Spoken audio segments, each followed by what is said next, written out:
أعوذ بالله من الشيطان الرجيم. بسم الله الرحمن الرحيم. إذا وقعت الواقعة ليس لوقعتها كاذبة خافضة رافعة. إذا رجت الأرض رجا وبست الجبال بسا فكانت هباء منبثا وكنتم أزواجا ثلاثة فأصحاب الميمنة ما أصحاب الميمنة وأصحاب المشأمة ما أصحاب المشأمة والسابقون السابقون أولئك المقربون في جنات النعيم. ثلة من الأولين وقليل من الآخرين على سرر موزونة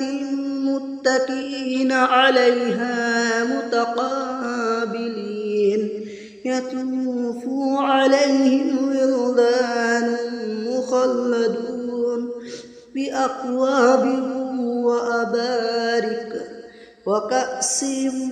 من معين لا يصدعون عنها ولا ينزفون وفاكهة مما يتخيرون ولحم طير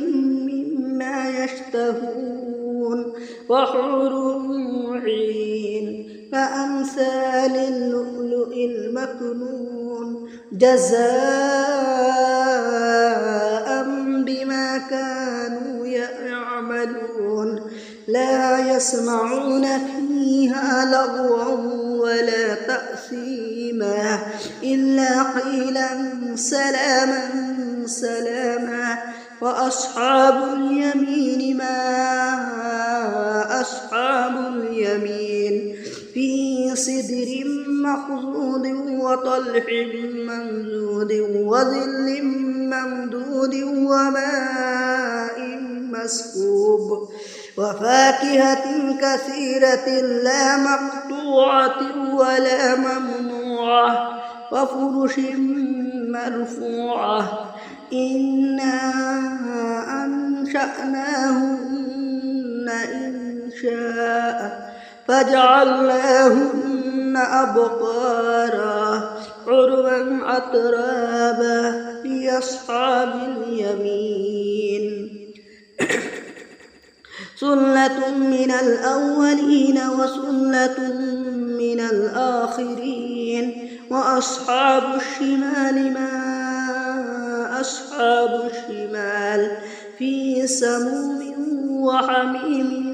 وظل من يحموم لا بارد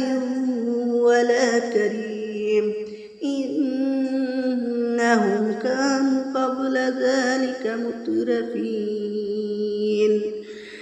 وكانوا يصرون على الحنث العظيم وكانوا يقولون أإذا متنا كنا ترابا وعظاما أإنا لمبعوثون أو آباؤنا الأولون قل إن الأولين والآخرين لمجموعون إلى ميقات يوم معلوم ثم إنكم أيها الضالون المكذبون لآكلون من شجر من زقوم فمالئون منها البطون فشاربون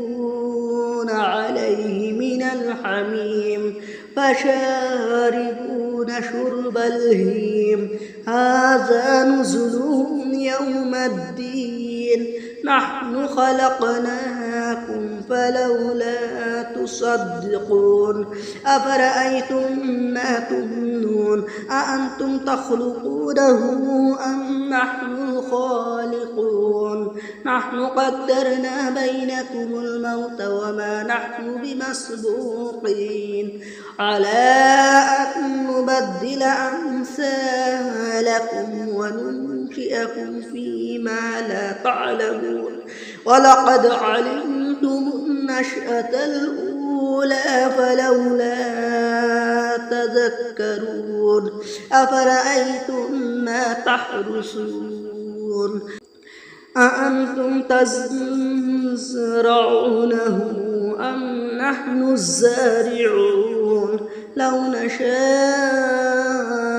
لجعلناه حطاما فظلتم تفكرون إنا لمغرمون بل نحن محرومون أفرأيتم الماء الذي تشربون أأنتم أنزلتموه من المزن أم نحن المنزلون لو نشاء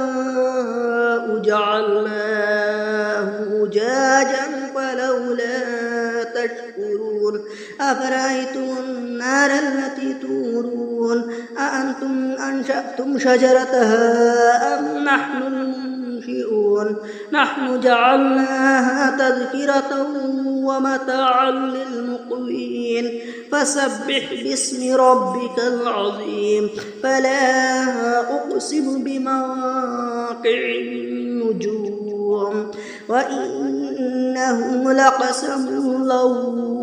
تعلمون عظيم إنه لقرآن كريم في كتاب مكنون لا يمسه إلا المطهرون تنزيل من رب العالمين أفبهذا الحديث أنتم